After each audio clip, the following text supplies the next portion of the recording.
Selamat malam Bapak Ibu Saudara, jemaat yang terkasih di dalam Tuhan Yesus Kristus. Kiranya damai sejahtera dan kasih karunia yang daripada Allah Bapa dan Tuhan kita Yesus Kristus, serta penghiburan, sukacita, kekuatan yang daripada Allah Roh Kudus, menyertai dan menaungi setiap kita dimanapun kita berada saat ini. Bapak Ibu Saudara, satu anugerah yang sangat besar di mana setiap kita anak-anak Tuhan, setiap kita yang sudah menerima Yesus sebagai Tuhan dan Juru Selamat di dalam kehidupan kita, kita senantiasa diberikan akses langsung untuk bisa menghadap kepada Bapa kita yang kita kenal di dalam nama Tuhan Yesus Kristus. Kapanpun, dimanapun, kita bisa langsung berbicara, kita bisa langsung mengungkapkan kerinduan hati kita kepada Dia.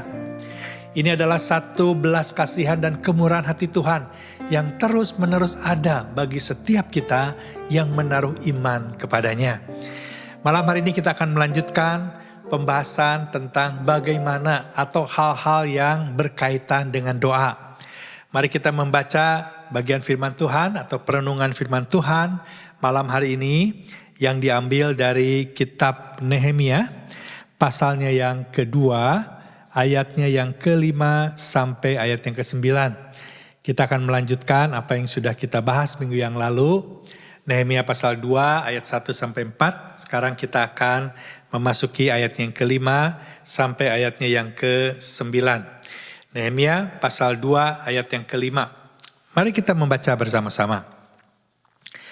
Kemudian jawabku kepada raja, jika raja menganggap baik dan berkenan kepada hambamu ini, utuslah aku ke Yehuda, ke kota pekuburan nenek moyangku, supaya aku membangunnya kembali. Ayat yang ke-6, lalu bertanyalah raja kepadaku, sedang permaisuri duduk di sampingnya, berapa lama engkau dalam perjalanan dan bilakah engkau kembali? Dan raja berkenan mengutus aku sesudah aku menyebut suatu jangka waktu kepadanya. Berkatalah aku kepada raja, jika raja menganggap baik, berikanlah aku surat-surat bagi bupati-bupati di daerah seberang sungai Efrat, supaya mereka memperbolehkan aku lalu sampai aku tiba di Yehuda. Ayat yang ke-8, pula sepucuk surat bagi Asaf, pengawas taman raja, supaya dia memberikan aku kayu untuk memasang balok-balok pada pintu-pintu gerbang di benteng bait suci, untuk tembok kota dan untuk rumah yang akan ku diami.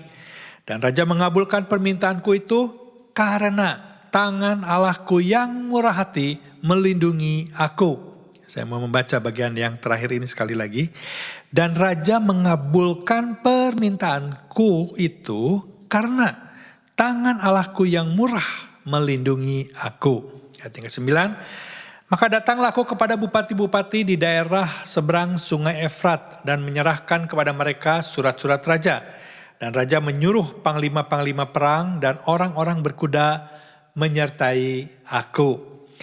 Berbahagialah setiap kita yang membaca, merenungkan, dan dengan sungguh-sungguh melakukan kebenaran firman Tuhan. Mari kita berdoa sebelum kita merenungkan firman Tuhan dan mengangkat doa-doa kita ke hadapan Tuhan.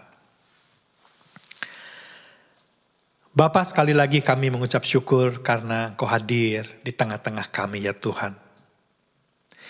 Kami mengucap syukur dan berterima kasih kami memiliki Allah yang penuh dengan murah hati. Yang secara sadar atau tidak sadar kami percaya Engkau hadir dan melindungi setiap kami. Allah yang menjaga, melindungi, dan memberikan kemurahan hati kepada Nehemia. Kami memiliki Allah yang sama, yang hadir saat ini dimanapun kami berada. Bapa, kami berdoa biarlah Engkau yang menguduskan dan menyucikan setiap kami. Ampuni dosa-dosa kami ya Tuhan. Layakkan kami masuk di dalam hadirat-Mu, mengalami kasih dan kuasa dan kemurahan hati-Mu.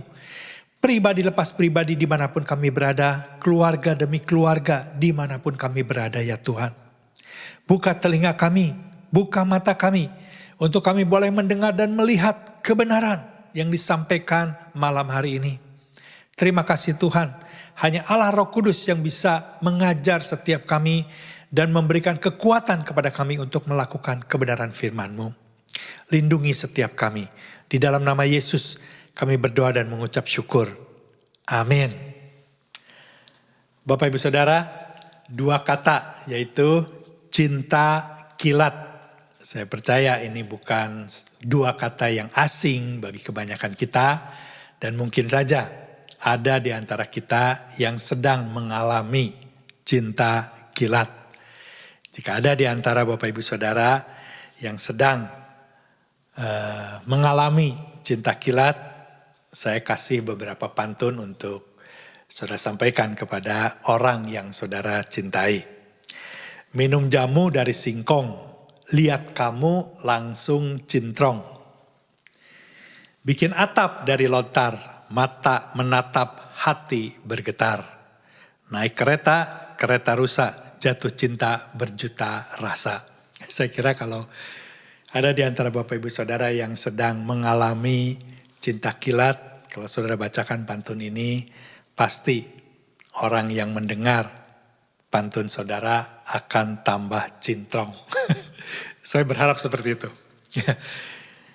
Kata kilat saudara seperti surat kilat, pos kilat, atau paket kilat. Tentu ini satu hal yang tidak asing karena kita mungkin pernah mengirimkan surat kilat atau barang-barang dengan paket kilat. Namun minggu lalu kita sama-sama belajar bukan tentang cinta kilat atau paket kilat atau surat kilat. Tetapi kita belajar doa kilat yang diangkat oleh Nehemia ketika Nehemia ada di dalam perasaan takut ketika dia ditanya oleh raja, mengapa mukamu muram? Kita tahu Bapak Ibu Saudara bahwa Nehemia bukan saja berdoa secara rutin siang dan malam seperti yang kita sudah bahas di pasal yang pertama. Namun Nehemia juga sudah sangat terbiasa menaikkan doa-doa kilat di hadapan Allah. Doa-doa yang dinaikkan secara spontan, bukan karena panik.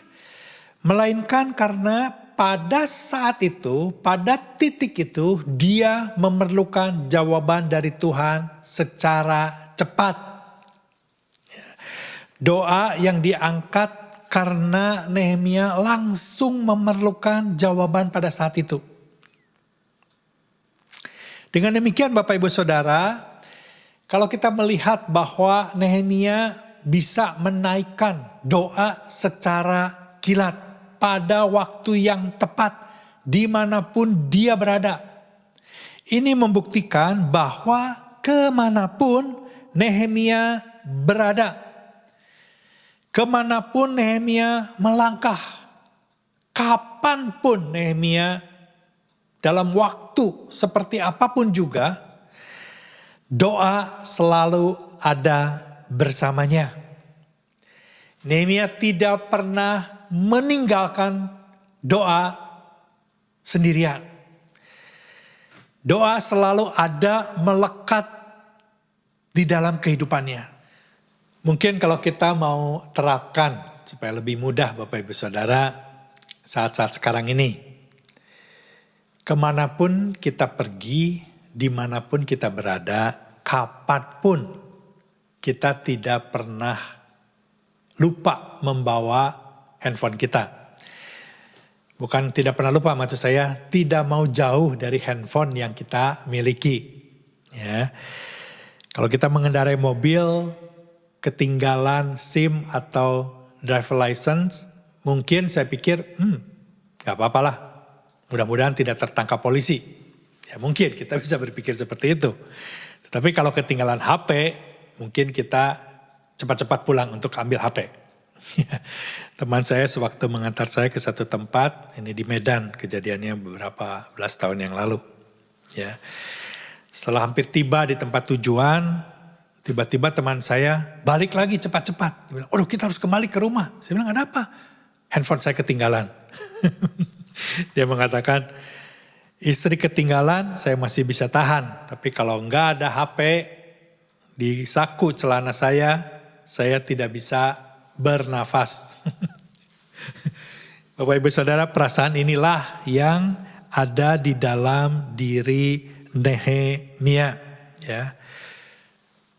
Nehemia tidak bisa bernafas kalau dia tidak membawa serta doa di dalam kehidupannya. Di dalam seluruh isi kitab Nehemia, ya, sesuai dengan tema yang saya berikan bahwa Nehemia adalah seorang pendoa yang luar biasa. Ya. Di dalam seluruh kitab Nehemia kita menjumpai Nehemia seringkali mengangkat doa-doa kilatnya ke hadapan Tuhan. Sekali lagi, bukan berarti kalau Nehemia mengangkat doa yang kilat kepada Tuhan, bukan berarti dia tidak pernah berdua-duaan dengan Tuhan, bersekutu dengan Tuhan, berdoa secara pribadi dengan Tuhan. Itu dilakukan setiap hari secara rutin, siang dan malam. Tetapi di luar itu, Nehemia sudah sangat terbiasa untuk langsung mengangkat doa-doa kilat ke hadapan Tuhan. Spontan datang kepada Tuhan. Saya mencatat ada beberapa di sini, doa-doa kilat yang diangkat oleh Nehemia. Ya. Yang pertama, yang kita akan bahas malam hari ini, yaitu doa kilat untuk meminta hikmat daripada Tuhan. Ya, yang dituliskan dalam Nehemia pasal 2 ayat yang keempat. Lalu kata raja kepadaku, jadi apa yang kau inginkan? Maka aku berdoa kepada Allah semesta langit. Kita akan bahas nanti itu kemudian. Nehemia mengangkat doa-doa kilat berkaitan dengan meminta kekuatan dari Tuhan. Tiba-tiba ada tantangan, ujian, pencobaan di hadapannya. Dia tidak sempat berdoa berdua-duaan mengambil waktu. Nggak ada. Dia langsung berdoa secara kilat. Untuk meminta kekuatan dari Tuhan. Dituliskan dalam kitab Nehemia pasal 4 ayat yang ketiga. Dan ayatnya yang keempat. Saya bacakan ayat yang ketiga dan keempat. Lalu berkatalah Tobia, orang Amon itu, yang ada di dekatnya. Sekalipun mereka membangun kembali, kalau seekor anjing hutan meloncat dan menyentuhnya, robohlah tempat batu mereka. Ayat yang 4, ya Allah kami dengarlah bagaimana kami dihina. Balikkanlah cercaan mereka menimpa kepala mereka sendiri dan serahkanlah mereka menjadi jarahan di tanah tempat tawanan. Ketika Nehemia dilecehkan, direndahkan, didiscourage, Nehemia meminta kekuatan dari Tuhan saat itu juga. Nehemia juga menaikkan doa kilat untuk meminta kesejahteraannya. Di dalam Nehemia pasal 5 ayat yang ke-19. Nehemia juga kembali meminta kekuatan dan perlindungan. Dituliskan dalam kitab Nehemia pasal 6 ayat 9 ayat 14. Nehemia juga menaikkan doa kilat untuk meminta berkat di dalam melayani Tuhan. Nehemia pasal 13 ayat yang ke-14 dan ayat yang ke-22 juga ayatnya yang ke-29. Kita akan membahas itu dalam pertemuan ke depan.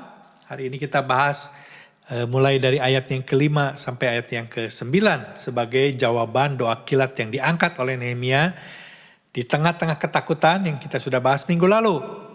Ya, Bapak Ibu Saudara, seperti yang sudah saya katakan tadi bahwa hari ini kita akan belajar apa yang Nehemia dapatkan atau jawaban dari doa kilat yang diangkat oleh Nehemia kepada raja saat itu ketika ditanya mengapa mukamu muram. Nehemia berdoa secara kilat untuk meminta hikmat yang daripada Tuhan. Apa yang harus dia jawab terhadap pertanyaan raja yang tiba-tiba bertanya kepada dia. Dan kita menemukan di dalam perikop yang sudah kita baca tadi bahwa ketika Nehemia mengangkat doa-doa kilatnya, langsung Tuhan menjawab pada saat itu juga. Ya. Raja langsung mengabulkan permintaan Nehemia untuk meminta cuti panjang membangun dan memperbaiki kota dan benteng Yerusalem, termasuk membangun rumahnya untuk dia diami di Yerusalem. Bapak Ibu Saudara, ini bukan cuti panjang yang kita pikirkan hanya 3 bulan atau 6 bulan. Kalau mengacu kepada Nehemia pasal 5 ayat yang ke-14, Ya, saya bacakan. Pula sejak aku diangkat sebagai bupati di tanah Yehuda, yakni dari tahun ke-20 sampai tahun ke-32 pemerintahan Artasasta, jadi 12 tahun lamanya, aku dan saudara-saudaraku tidak pernah mengambil pembagian yang menjadi hak bupati, ya, atau gubernur dalam hal ini.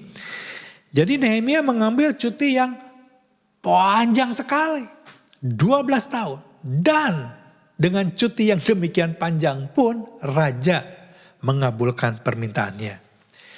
Tidak sampai di sana, Nehemia meminta surat kuasa untuk melewati daerah-daerah yang dikuasai oleh gubernur-gubernur atau bupati-bupati ketika dia berjalan ke Yerusalem, agar perjalanannya berjalan dengan lancar. Nehemia meminta itu dan raja mengabulkannya.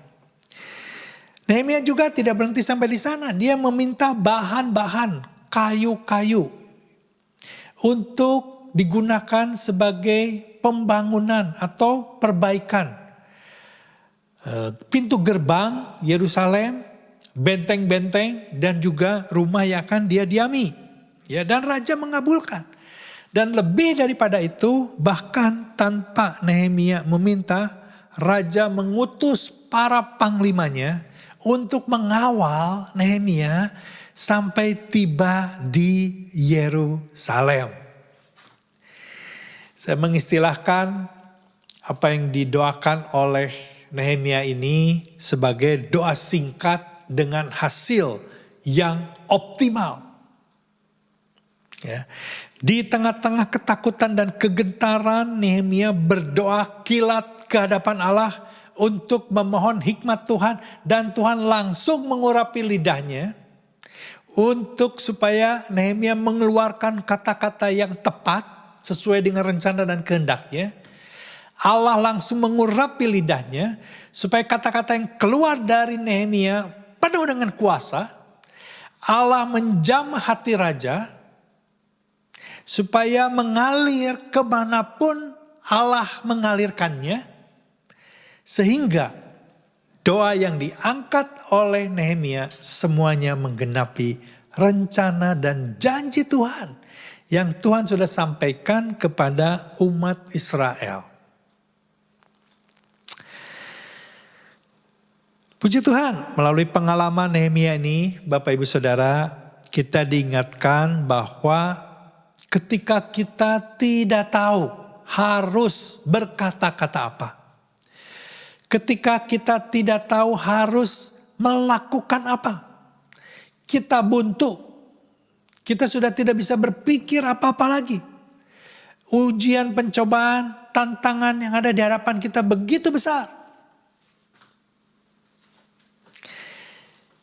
Kita bisa berdoa kepada Tuhan untuk meminta hikmat, supaya Tuhan menolong membukakan jalan untuk kita bisa melewati semua tantangan yang kita pikir kita tidak mungkin bisa melewatinya.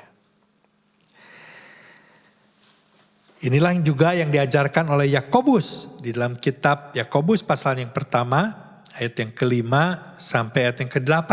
Saya ingin membacakannya bagi Bapak Ibu Saudara untuk bisa lebih menguatkan dan meneguhkan, khususnya bagi Bapak Ibu Saudara yang saat ini sedang mengalami ujian dan pencobaan dan tantangan. Bapak Ibu Saudara yang saat ini merasa saya sudah tidak memiliki kekuatan lagi, saya sudah tidak bisa berpikir lagi, saya sudah tidak tahu harus berbuat apa lagi. Saya mau beritahu Bapak Ibu Saudara, sebagai anak-anak Tuhan, kita bisa memohon, kita diberikan kesempatan untuk berteriak kepada Tuhan. Yakobus pasal 1 ayat yang ke-5. Tetapi apabila di antara kamu ada yang kekurangan hikmat, hendaklah ia memintakannya kepada Allah, yang memberikan kepada semua orang dengan murah hati dan dengan tidak membangkit-bangkit. Maka hal itu akan diberikan kepadanya. Ayat yang ke-6. Hendaklah ia memintanya dalam iman, dan sama sekali jangan bimbang. Sebab orang yang bimbang sama dengan gelombang laut yang diombang-ambingkan kian kemari oleh angin. Orang yang demikian janganlah mengira bahwa ia akan menerima sesuatu dari Tuhan. Sebab orang yang mendua hati tidak akan tenang dalam hidupnya. Bapak Ibu Saudara, apa yang disampaikan oleh Yakobus ini selaras dengan apa yang dilakukan oleh Nehemia, yaitu berdoa untuk meminta hikmat daripada Tuhan, supaya bisa menghadapi ujian dan tantangan yang ada di hadapannya. Bapak Ibu Saudara, apa yang sedang melanda hidup kita? Ujian pencobaan yang seperti apa? Yakobus mengajarkan kepada kita, Nehemia mengajarkan kepada kita untuk kita berdoa meminta pertolongan kepada Tuhan. Untuk meminta hikmat kepada Tuhan bagaimana seharusnya kita menghadapi ujian pencobaan ini supaya kita bisa melewati semua ujian pencobaan ini sesuai dengan rencana dan kehendak Tuhan. Apakah ini berbicara tentang ujian iman kita? Apakah ini berbicara tentang ujian pencobaan yang berkaitan dengan keluarga kita, pernikahan kita, keuangan kita, pekerjaan kita, bisnis kita, pelayanan kita, atau kesehatan kita? Apa saja. Ketika kita berpikir kita sudah tidak tahu harus berbuat apa. Sepertinya kita berpikir tidak ada jalan lagi di hadapan kita. Yakobus mengajarkan kepada kita berdoa dan jangan bimbang. Berdoa dengan iman dan jangan bimbang. Percaya bahwa Tuhan bukan saja mau mendengar, tetapi Tuhan mau menolong setiap kita yang sungguh-sungguh datang kepadanya dengan segala kerendahan hati, dengan iman percaya penuh. Dia akan menolong dan membukakan jalan bagi setiap kita. Perikop ini juga mengajarkan kepada kita bahwa Tuhan memberi atau Tuhan menjawab doa-doa kita dengan tepat. Bahwa Tuhan menjawab seringkali lebih daripada apa yang kita pikirkan atau yang kita perlukan. Karena Tuhan Maha Tahu dan Tuhan memberikan jauh lebih banyak dari apa yang pernah kita pikirkan atau yang kita minta kepada Tuhan. Tuhan menyediakan apa yang kita perlukan, bukan apa yang kita inginkan. Syaratnya Bapak Ibu Saudara, Nehemia mengajarkan kepada kita bahwa kita harus datang kepada Tuhan dengan segala kerendahan hati. Datang hanya dengan membawa iman, dengan penuh penyerahan kepada Tuhan dalam keadaan yang tanpa mengandalkan kekuatan kita sendiri.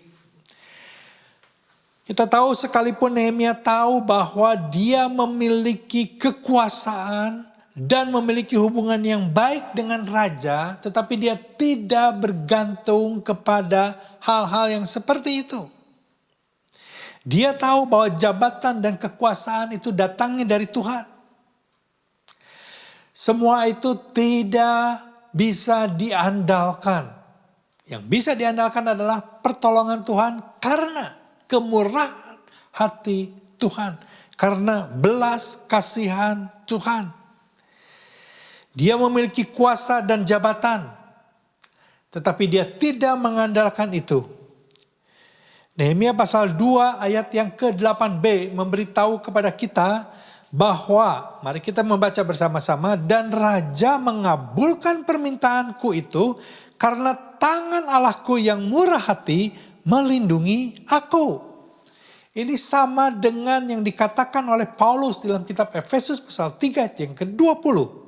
Bagi dialah yang dapat melakukan jauh lebih banyak daripada yang apa kita doakan atau pikirkan. Seperti ternyata dari kuasa yang bekerja di dalam kita. Yaitu kuasa Yesus Kristus. Bapak Ibu Saudara, seharusnya perkataan Nehemia ini memberikan pencerahan kepada kita. Bahwa doa dan kerendahan hati tidak bisa dipisahkan. Tidak ada doa yang didengar oleh Tuhan atau yang berkenan kepada Tuhan jika tidak dibarengi dengan kerendahan hati. Artinya hanya doa yang dibarengi, disertai dengan kerendahan hati adalah doa yang berkenan di hati Tuhan. Doa yang seperti inilah yang juga diajarkan oleh Yesus di dalam perumpamaannya yang dituliskan dalam kitab Lukas pasal yang ke-18 ayat yang ke-9 sampai ayat yang ke-14. Bapak Ibu Saudara bisa membaca nanti setelah kita memanjatkan doa-doa malam hari ini, ya, berbicara tentang orang Farisi dan pemungut cukai. Tuhan lebih berkenan kepada seorang pemungut cukai yang sekalipun dianggap sebagai orang berdosa dan memang orang berdosa, tetapi mau datang kepada Tuhan dengan membawa dirinya sebagaimana adanya, yang bisa menempatkan kedudukan Allah di tempat yang benar, yang begitu tinggi, begitu luhur, begitu kudus, begitu suci. Dan orang pemungut cukai ini menempatkan dirinya sebagai orang berdosa yang datang kepada Tuhan tanpa membawa apapun yang dibanggakan. Itu yang didengar oleh Tuhan. Tidak seperti orang Farisi yang datang dengan membawa semua atribut kedudukan, jabatan, dan kesucian dirinya. Tuhan tidak berkenan dengan doa-doa seperti itu. Bapak Ibu Saudara, mari kita belajar dari Nehemia. Ketika kita berdoa meminta hikmat daripada Tuhan, mari kita berdoa dengan segala kerendahan hati. Menyadari bahwa kalau kita memiliki sesuatu, itu juga karena pemberian Tuhan. Kalau kita memiliki kepintaran, memiliki skill yang baik, memiliki jabatan, kekuasaan, atau apapun juga. Bukan supaya ketika kita datang kepada Tuhan dengan membawa segala sesuatu itu untuk meninggikan kita di hadapan Tuhan. Untuk kita bisa bergantung kepada hal-hal seperti itu, tetapi menyadari bahwa semua itu juga adalah pemberian daripada Tuhan. Kepercayaan daripada Tuhan. Kita tetap datang kepada Tuhan dengan segala kerendahan hati, dengan kesadaran penuh tanpa pertolongan Tuhan. Kita tidak bisa melakukan apapun juga. Tanpa pertolongan Tuhan, kita tidak bisa melewati ujian dan pencobaan yang ada di hadapan kita. Tahun 2021, kita tidak tahu apakah akan menjadi lebih baik dibandingkan dengan tahun 2020 atau menjadi lebih buruk. Kita tidak tahu, karena seringkali Tuhan merahasiakan semua itu. Bukan karena Tuhan tidak mengasihi kita, tetapi Tuhan mau supaya kita benar-benar mengandalkan Tuhan di dalam kita melangkah, di dalam menjalani kehidupan kita di dunia ini. Tuhan mau mengajarkan kepada kita untuk kita terus bergantung kepada Tuhan. Untuk terus mengandalkan Tuhan. Untuk terus senantiasa merendahkan hati di hadapan Tuhan. Yang benar-benar menyadari kalau bukan pertolongan Tuhan, maka kita tidak bisa menjalani kehidupan ini sebagaimana seharusnya. Kalau bukan karena kebaikan dan belas kasihan Tuhan, kita tidak bisa melewati ujian pencobaan ini. Inilah yang mau Nehemia ajarkan kepada kita malam hari ini. Amin Bapak Ibu Saudara, mari kita berdoa. Bapa Surgawi, kami bersyukur untuk kasih setia Tuhan yang besar dalam kehidupan kami. Saat ini kami datang berdoa buat pemerintah Indonesia, Tuhan. Kami berdoa secara khusus buat Presiden kami, Bapak Jokowi, dan para menteri. Kami mohon perlindungan dan kesehatan buat beliau dan juga seluruh jajaran di bawah beliau. Kami juga memohon agar takut akan Tuhan ada di dalam jajaran pemerintahan Presiden Jokowi beserta dengan para menterinya. Tuhan, Engkau lindungi, jagai beliau. Dan kami juga berdoa Tuhan, dalam penanganan COVID di pemerintahan Indonesia, pelaksanaan dan distribusi vaksin agar semuanya dapat berjalan dengan baik, dengan lancar, dan agar rakyat Indonesia boleh terlindungi dari COVID-19 dan semuanya boleh jadi sesuai dengan rencana Tuhan yang begitu baik. Kami berdoa Tuhan untuk pemulihan ekonomi di negara kami agar lewat keputusan-keputusan Presiden Jokowi beserta jajarannya dan keputusan dari Menteri Keuangan Ibu Sri Mulyani terjadi pemulihan ekonomi di negara kami. Kami berdoa Tuhan buat kesatuan hati dan komunikasi antara pimpinan pusat sampai ke daerah-daerah hingga tempat-tempat terpencil, semuanya boleh terjadi dengan baik. Dan lewat komunikasi yang baik tersebut, semua keputusan-keputusan dari pusat dapat berjalan dengan baik, dengan lancar. Terima kasih Tuhan untuk hati yang begitu mengasihi bangsa kami dari Bapak Presiden Jokowi. Tuhan memberkati Presiden kami. Kami juga berdoa Tuhan buat kesejahteraan bangsa kami agar terjadi sungguh-sungguh kesejahteraan yang adil dan merata. Terpujilah nama Tuhan dalam kehidupan bangsa kami, bangsa Indonesia. Dalam nama Tuhan Yesus Kristus, kami naikkan doa kami. Amin. Bapa kami yang ada di dalam surga, kami naikkan doa-doa kami ini di hadapan-Mu. Tuhan, dengarkanlah doa kami. Kami naikkan kembali negara Indonesia di hadapan-Mu. Akhir-akhir ini banyak kejadian-kejadian yang tidak kami inginkan terjadi di sana. Sejak adanya pandemik ini, banyak masyarakat Indonesia menjadi korban karena terkena COVID-19. Bahkan beberapa orang yang kami kenal di sana pun telah meninggalkan kami karena korban virus yang ganas ini. Tolong ya Tuhan, berikan kekuatan dan penghiburan bagi keluarga-keluarga mereka yang ditinggalkan, agar mereka tidak berlama-lama dalam suasana duka dan kehilangan. Bantulah mereka untuk menghadapi masa depan dengan memandang dan berharap kepadamu yang selalu memberikannya dengan murah hati kepada anak-anak-Mu yang berduka dan dalam kesesakan. Bagi yang masih sakit dan sedang dirawat, dan bagi yang masih menjalani masa kuarantin, Tuhan, jamah dan sembuhkan mereka agar mereka bisa kembali seperti semula. Ingatlah ya Tuhan akan musibah Sriwijaya Air yang baru terjadi. Engkau pun menghibur dan memberi kekuatan kepada keluarga mereka yang ditinggalkan. Bantulah para sanak keluarga untuk bangkit dan semangat kembali sehingga dapat mengurus segala urusan dengan lancar dan cepat.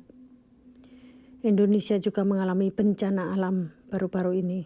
Bencana banjir, gempa bumi, gunung berapi yang sedang erupsi, dan bencana alam lainnya. Kejadian musibah yang bertubi-tubi di masa pandemik membuat banyak orang mengalami kesusahan. Mereka kehilangan rumah dan harta milik mereka, juga kehilangan anggota keluarga. Ada yang terluka dan perlu dirawat. Masalah ekonomi yang dialami keluarga-keluarga sangatlah banyak. Sekali lagi, kami mohon pertolongan-Mu bagi para korban yang terluka. Mohon kesembuhan bagi yang menjadi korban bencana alam yang masih dirawat. Tolong Tuhan, pulihkan kembali keadaan mereka dan kesehatan mereka. Dalam keadaan seperti ini, banyak orang kekurangan makanan dan pakaian dan perlu tempat berteduh. Penuhi kebutuhan mereka ya Tuhan. Tolong gerakan orang-orang yang mampu menolong untuk mengulurkan tangan memberikan bantuan. Gerakan anak-anak Tuhan untuk berbelas kasihan, saling membantu dan bergotong royong. Gerakan gereja-gereja dan anak-anak Tuhan agar bisa menjadi saluran berkat bagi mereka. Kami berdoa bagi seluruh bangsa Indonesia. Jauhkan dari penyakit, jauhkan dari penderitaan, jauhkan dari bencana alam dan dari COVID-19 ini. Berikan hati yang tabah dan taat pada peraturan-peraturan yang ada, sehingga banyak orang terhindar dari COVID-19, sampai vaksin bisa diterima oleh seluruh masyarakat Indonesia. Biarlah lebih banyak orang mencari perlindungan kepadamu ya Tuhan. Banyak orang bertobat dan kembali kepada Tuhan. Biarlah Indonesia penuh kemuliaan-Mu dan nama-Mu ditinggikan di sana. Kami berdoa untuk pertobatan, penuaian jiwa-jiwa dan revival terjadi di Indonesia. Terima kasih ya Tuhan, Engkau telah mendengarkan doa-doa kami ini. Mohon belas kasihan-Mu, jawablah dan legakan hati kami ya Tuhan. Di dalam nama Tuhan Yesus, kami berdoa dan mengucap syukur. Amin. Bapa kami di surga, saat ini kami bersama-sama berdoa untuk para seniors, para orang tua yang sedang mengalami kesepian, mengalami sakit, mengalami banyak hal yang kami tidak tahu, di mana hanya Engkau sendiri yang mengenal mereka satu persatu, Bapa. Kasihanilah di masa-masa pandemik yang masih berlangsung, di mana anxiety dan rasa campur aduk pada setiap para seniors, para orang tua kita yang mungkin masih berkecamuk dalam hati mereka. Tolong ya Tuhan, kenalilah mereka satu persatu, tiliklah mereka satu persatu, hiburkanlah mereka satu persatu. Lindungilah mereka Bapa, beri kekuatan ekstramu, berikan juga damai sejahtera-Mu, kesehatan, kepulihan. Rangkulah setiap para orang tua, rangkulah ya Tuhan setiap mereka di masa-masa yang sulit ini. Bapa mohon agar keluarga mereka, anak cucu mereka juga bisa menghibur setiap orang tua yang mengalami kesendirian dan tidak bisa bertemu dengan yang lain, tidak bisa melakukan aktivitas yang senormalnya. Tolonglah Tuhan Bapa kami di surga, dengan belas kasihan-Mu dan cinta kasih-Mu dan pertolongan-Mu. Engkau menolong setiap para seniors. Kasihanilah mereka Bapa. Pegang tangan mereka satu persatu, hiburkanlah mereka Tuhan. Biarlah damai sejahtera-Mu turun atas setiap para orang tua. Biarlah damai sejahtera-Mu menguatkan mereka. Terima kasih Bapa. Terpujilah nama-Mu dari kekal sampai selama-lamanya. Di dalam nama Tuhan Yesus Kristus. Amin.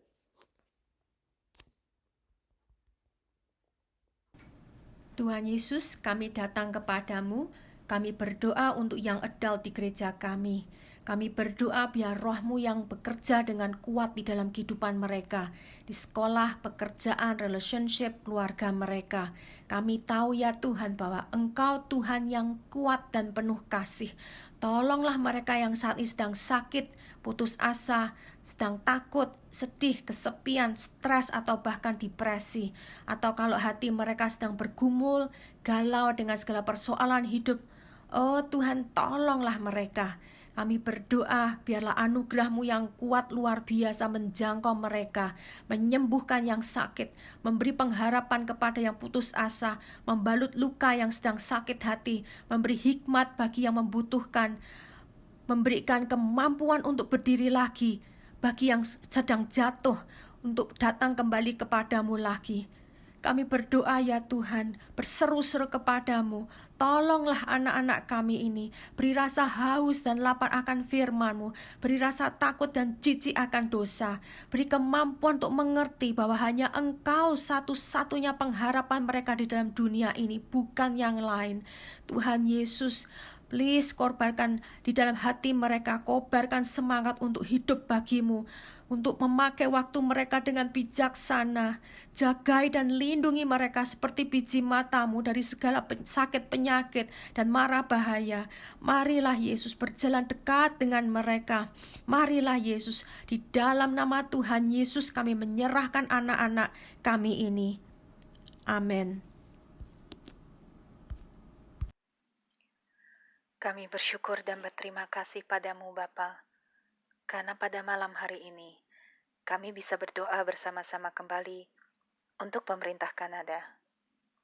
Kami mohon Kau mencurahkan hikmat dan kebijaksanaan untuk Perdana Menteri Justin Trudeau dan seluruh government leaders di pusat dan daerah. Kami mohon pertolongan dan tuntunan-Mu untuk semua leaders government kami, agar mereka bisa membuat keputusan yang paling baik dan benar dalam menangani COVID, khususnya agar new variant tidak tersebar kemana-mana.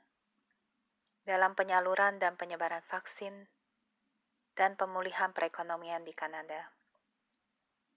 Kami berdoa agar mereka boleh mendapat pengetahuan yang lebih luas dan ide-ide, terutama untuk membuka lapangan pekerjaan dan membantu pengusaha-pengusaha kecil.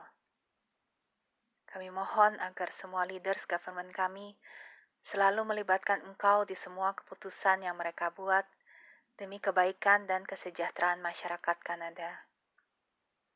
Kami berdoa agar mereka selalu mempunyai kerendahan hati, kejujuran, dan saling menghormati satu dengan yang lain, sehingga mereka dapat berkomunikasi dan bekerja sama dengan lebih baik untuk kemajuan negara ini.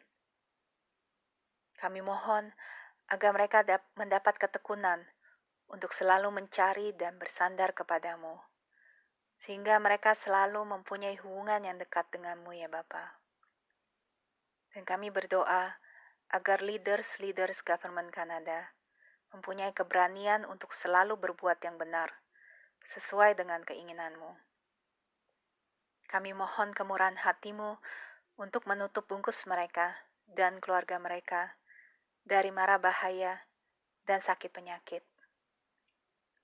Terima kasih untuk kebaikanmu buat pemerintah kami, dan biarlah Roh Kudus-Mu saja yang selalu menjaga pikiran dan perbuatan mereka. Kami panjatkan doa kami ini hanya di dalam nama Tuhan Yesus. Amin. Kami khusus berdoa untuk gereja-gereja Indonesia yang berada di Kanada, yang berada di setiap kota yang Tuhan tempatkan. Tuhan punya rancangan khusus. Kami berdoa untuk satu kerjasama yang indah di antara gereja-gereja yang ada, di antara para gembala, pengurus jemaat, serta jemaat, karena kami semua bersama-sama melayani Tuhan Yesus. Biarlah kerajaan Tuhan makin diperlebar. Tuhan memberikan hikmat bersama. Tuhan memberikan strategi dari atas untuk mampu melakukan apa yang menjadi rancangan dan maksud Tuhan. Kami berdoa sementara gereja-gereja melayani umatnya dan orang Indonesia lainnya secara online. Tuhan memberikan hikmat, Tuhan memberikan urapan, Tuhan memakai kehidupan mereka, pelayanan mereka bagi kemuliaan nama Tuhan Yesus. Dan mereka yang membutuhkan, mereka yang kekurangan dapat dilayani dengan baik. Tuhan mempunyai tujuan khusus kenapa Tuhan menempatkan gereja-gereja Indonesia di Kanada. Biarlah makin semangat bagi para pengerja, gembala, beserta para volunteer yang sungguh-sungguh mempermuliakan nama Tuhan Yesus. Amin. Bapa, kami percaya Engkau mendengar seruan doa-doa yang kami sudah panjatkan saat ini ya Tuhan. Kami percaya, kami memegang iman, Engkau Allah yang mendengar doa-doa kami. Engkau yang akan memberikan hikmat kepada orang-orang atau kepada setiap kami yang memerlukan jalan keluar. Yang memerlukan pertolongan-Mu di dalam kami harus menghadapi ujian dan pencobaan yang ada di hadapan kami ya Tuhan. Kalau Engkau membukakan jalan bagi Nehemia, kami percaya Engkau Allah yang sama akan menolong setiap kami ya Tuhan. Setiap keluarga-keluarga, setiap pasangan hidup yang menjalani pernikahan, young adult, student, para profesional, pengusaha, para pekerja, Tuhan kami berdoa, curahkan hikmat-Mu, tolong setiap kami ya Tuhan, untuk kami bisa melewati semua ujian pencobaan yang Kau izinkan terjadi dalam kehidupan kami. Supaya ketika kami menghadapi semua itu, kami menjalaninya dengan penuh iman, penuh damai sejahtera, penuh sukacita. Karena Kau sendiri yang akan bekerja melalui kehidupan kami. dan membawa setiap kami semakin sempurna, semakin serupa dan segambar dengan Engkau. Terima kasih Tuhan, Kau tidak pernah meninggalkan perbuatan tangan-Mu. Kami menyerahkan sisa hidup kami ke dalam tangan-Mu, biar nama Tuhan dimuliakan melalui kehidupan kami ya Tuhan.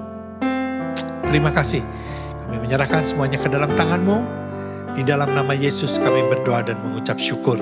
Sama-sama katakan, amin. Selamat malam Bapak Ibu Saudara, sampai jumpa di dalam kebaktian online hari Minggu jam 3 sore. Tuhan memberkati.